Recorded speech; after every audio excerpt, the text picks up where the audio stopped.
खुलुमबाय आं बे समाव दंफैयो उदालगुरि जिल्लानि सिङाव थानाय उदालगुरि टाउन विष्णु राभा ख्रिस्टि संघ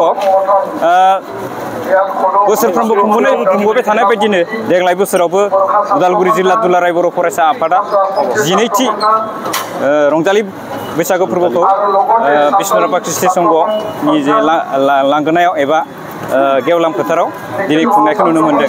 दा बे समावनो जोङो माखासे बाथ्राफोरखौ मिथिना लानि जे उदालगुरि जिल्ला दुलाराय बर' फरायसा आफादनि आफादगिरि मानगोनां करनेलियास दैमारिनिफ्राय बिथांनिफ्राय जोङो मिथिना लानो माखासे बाथ्राफोरखौ बोसोरफ्रोमबो खुंबोबाय थानाय बे दुलाराय बर' फरायसा आफादनि 12थि बोसोरारि माबोरै गाजा गोमजा बिथांमोना मिथिना लानि। आंबो सोंनायानो जायासै।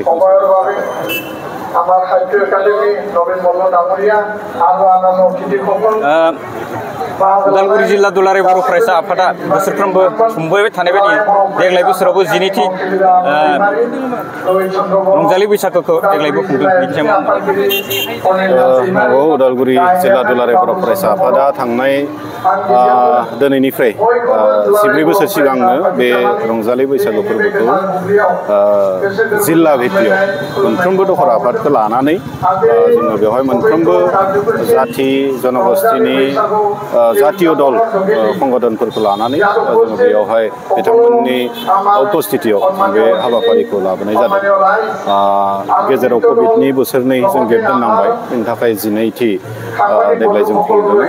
खोब गोजोननाय मोन्दों जोङो बेबायदि मोजां मोनसे परिबेसनि गेजेरजों जोंनि जि गोदान बोसोर रंजालि बैसागुखौ जों बरायनायनि मोनसे जों खाबु मोन्दों। बेखाय जों खोब गोजोननाय मोन्दों। दा दिनै जोंनि बे हाबाफारियाव गाहाय आलासि बा जोंनि गेजेराव मोनसे गुडविल मेसेज होगिरि हिसाबै दुलाराय बर' फरायसा आफादनि मानगोनां आफादगिरि बिथांखौ जों मोन्दों।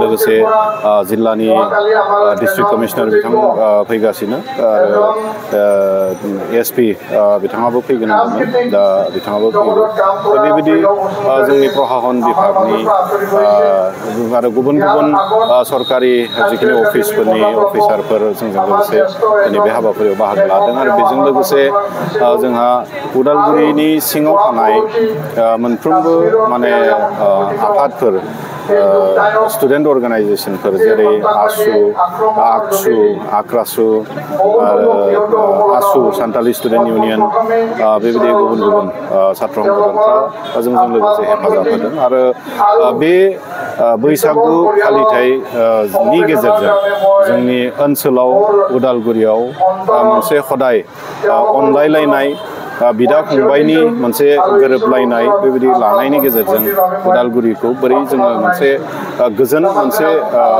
जिल्ला हिसाबै जों लाना थांनानै बेवहाय जौगानायखौ लाबोनो हायो बेखौ जोङो बे फोरबोनि गेजेरजों जोङो थांखि लानानै खामानि मावदों। आरो बेजों लोगोसे बर'नि जिहेतु मोनसे आंगो फोरबो आरो माहारियारि फोरबो हिसाबै बेखौ सिगांनि समफोराव गावबागाव गामिफोराव खना खनला बेफोराव गावबागाव खुंनाय जायोमोन।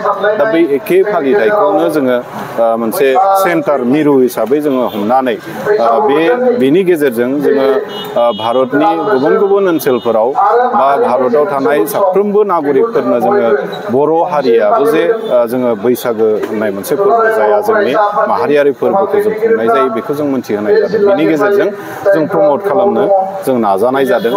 दा थिग बे लेखायैनो बे थांखिजोंनो दुलाराय बर' फरायसा आफादा थांनाय बोसोरनै सिगां जों दिल्लीयावबो बे बैसागु फोरबोखौ जों खुंनाय जादों।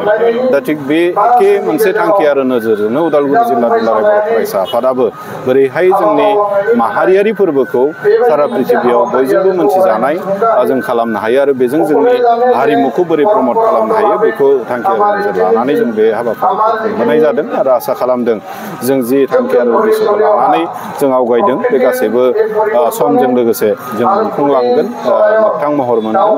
आरो साफ्रोमबो उदालगुरिबाखि आरो जोंनि साफ्रोमबो रायजो राजा बिथांमोननिसिम आं दिनैनि बे फोरबोनि गेजेरजों आं बेखौनो फोरमायनो नंगोन जे जि मोनसे खौसेथिजों जे मोनसे रंजानायजों जोङो दिनै बे फोरबोखौ जोङो फालिदों खुंदों बरायदों बे एखे खौसेथि बे एखे रंजानाया जाहाथे जोंनि गेजेराव हदायबो थायो आं बेखौनो गसाइनिसिम आर'ज गाबनानै आरो साफ्रोमबो जोंनि बर' फिसा आरो लोगोसे असमाव आसामाव बसबास खालामनाय साफ्रोमनिसिमबो आंनि बेस्ट उइसेस जासिनानै रंजालि बैसागुनि बेस्ट उइसेस जासिनानै दिनैनि बे हाबाफारिनि जे फंनैसो बुंनो गोनां नोंथांमोननि गेजेरजों बेखौनो रायजो राजानिसिम मिथिनाय जायो। Thank you.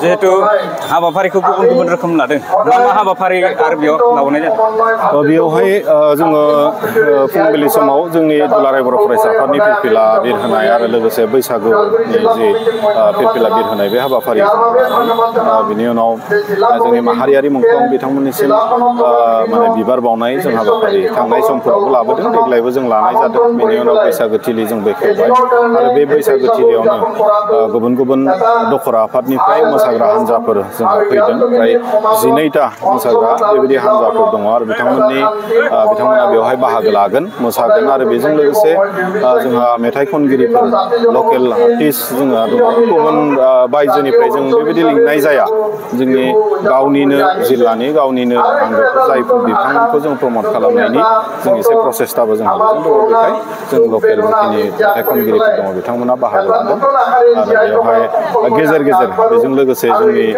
गेदेमा बिथांमोननिफ्राय माने बैसागु उइस जों बेबायदि फंनैसो बिबुंथि जों लानाय जायो आरो देग्लायबो बेखिनि हाबाफारिखौनो लानानै जों खुंनाय जादों। बोसोरे ओंखाम जाहोनाय हाबाफारिबो लायो दिनैबो दङ नामा?